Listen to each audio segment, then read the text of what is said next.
নবীজি সাল্লাল্লাহু আলাইহি ওয়াসাল্লাম জানাজা পড়তে গেছে। হযরত বারা ইবনে আযিব থেকে বর্ণিত, তিনি বলেন যে আমরা নবীজির সাথে এক সাহাবীর জানাজা পড়তে গেছি। তো যেখানে জানাজা হবে ওইখানে গিয়া দেখলো, নবীজি দেখলেন এখনো কবর খোঁড়া শেষ হয় নাই।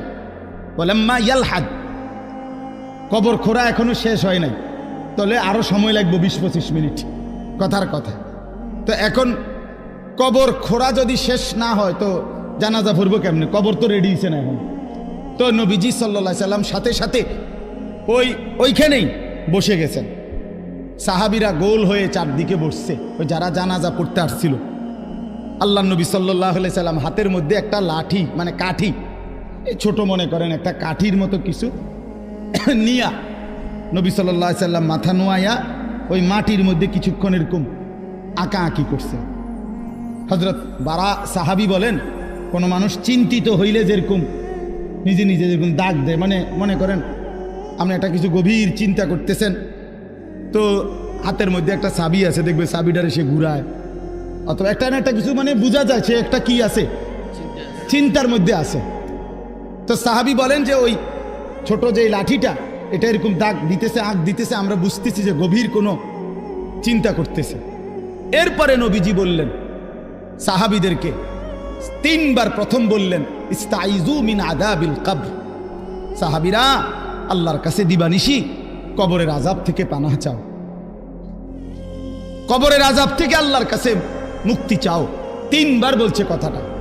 এরপরে নবীজি সাল্লাল্লাহু আলাইহি ওয়াসাল্লাম এক টানা লম্বা হাদিস, 2 পৃষ্ঠার মতো বড় কিতাবে আল্লাহ নবী সাল্লাল্লাহু আলাইহি ওয়াসাল্লাম এই কোন ব্যক্তির নেককারের রুহু কেমনে কবজ হয়, নাফরমানের রুহু কেমনে কবজ হয়, এই 2টা থেকে শুরু করে কবরের পুরা ঘটনাটা আল্লাহ নবী সাল্লাল্লাহু আলাইহি সাল্লাম বলছেন। সাহাবীরা মনোযোগ দিয়ে শুনছেন, চোখের পানি ফেলে কাঁদছেন।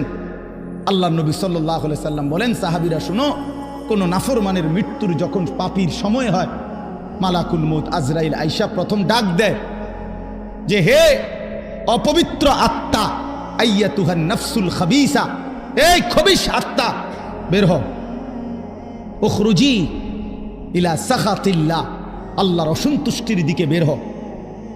নবীজি বলেন নাফরমান পাপী, আল্লাহর অবাধ্য, তার রুহুটা তখন বের হতে চায় না। মালাকুল মউত আজরাইল কলিজাটার মধ্যে খপ করে ধইরা রুহুটা কলিজা থেকে টান দিয়া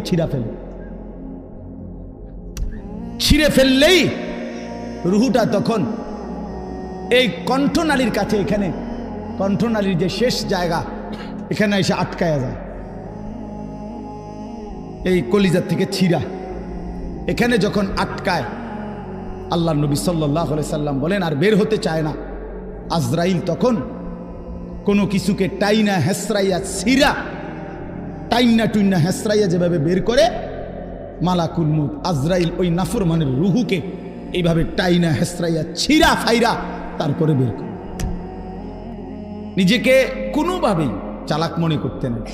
আল্লাহ তাআলা বন্ধু বান্দা, তুমি তোমারে বুদ্ধিমান ভাইব না, বুদ্ধিমান কোনো নাফরমান বুদ্ধিমান হয় না, খোদার কসম।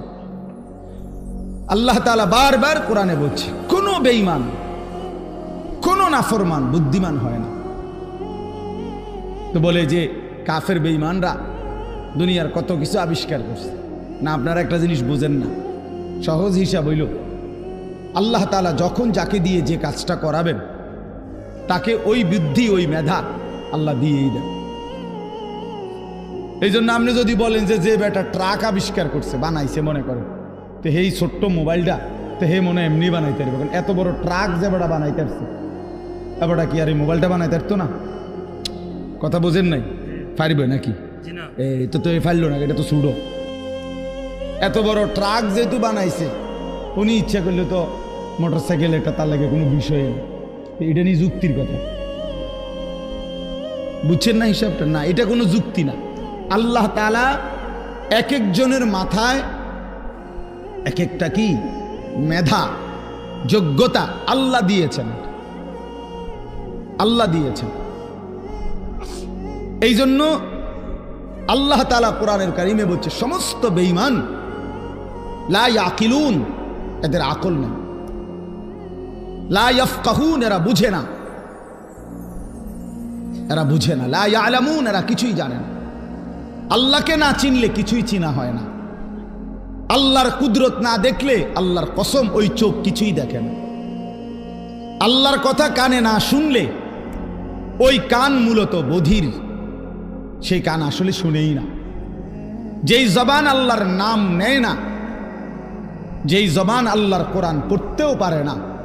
আমি তো সবসময় বলি, মুসলমান যে ব্যক্তি আল্লাহর জিকির করে না অথবা আল্লাহর কোরআন দেখে দেখেও সহি শুদ্ধ কোরআন শরীফ সাইয়াও পড়তে পারে না, এই লোকটা মূলত বোবা। এ আসলে কথাই জানে না। এ বাকি যেগুলো বলে বেহুদা বলে। জবান যিনি দিছেন, যার দেওয়া জবান তার নামই নিতে পারে না, তার কালামই পড়তে পারে না, তুমি তো আসলে কিছুই জানো না। এই জন্য কোরআন শরীফ আল্লাহ বলছে সমস্ত বেঈমানের দিল আছে কিন্তু বোঝে না, সমস্ত বেঈমানের কান আছে কিন্তু শুনে না, সমস্ত বেঈমানের চোখ আছে কিন্তু দেখে না। কোরআন শরীফ আছে লাহুম কুলুবুল লা ইয়াফকাহুনা বিহা ওয়া লাহুম আযানুল লা ইউবসিরুনা বিহা ওয়া লাহুম আ'য়ুনুল লা ইয়াসমাউনা বিহা। আল্লাহ তাআলা বলছে বেঈমানের দিল আছে কিন্তু বোঝে না, বেঈমানের কান আছে কিন্তু শুনে না। ওই ছেলে, এই দুই ছেলে, ভাইয়া কথা বাকি থাকলে বাইরে গিয়া বলো। বেউকুফ কোথাকার, কথা বাকি থাকলে বাইরে খালি জায়গা আছে সেখানে যাও। অপদার্থ এক জিন্দিগি বানায় ফেলছে সবাই। জীবন মানেই হলো আমার খামখেয়াল, আমার যেটা ভালো, মন চাইলে বুট খাইলাম, মন চাইলে বাদাম খাইলাম, মন চাইলে ঠ্যাং সরাইয়া বইলাম, মন চাইলে মাথা আলগি দিয়া বইলাম, মন চাইলে হাসলাম, মন চাইলে কাঁদলাম, মন চাইলে দাঁড়াইয়া পেশাব করলাম, মন চাইলে বৈশা পেশাব করলাম।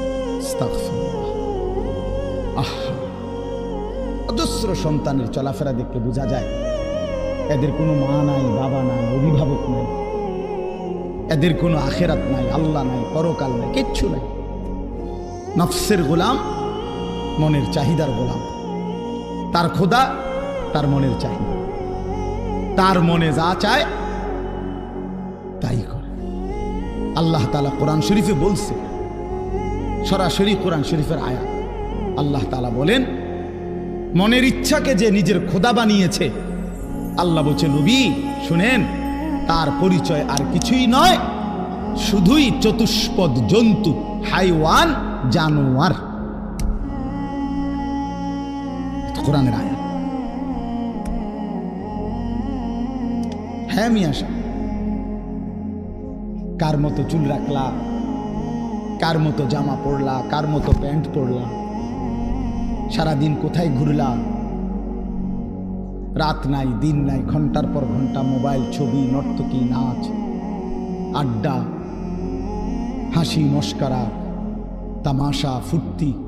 তোমার মা কোথায়, তোমার বাবা কোথায়, তোমার বংশ কি, তুমি কোন ধর্মের, তোমারে বানাইছে কে, তুমি কার উম্মত, তুমি আসছো কোত্থেকে, তুমি যাবা কোথায়, প্রতিদিন যে মানুষগুলো মরে ওরা কই যায়, এ কিছুই বুঝো না, কিছুই মনে করো না।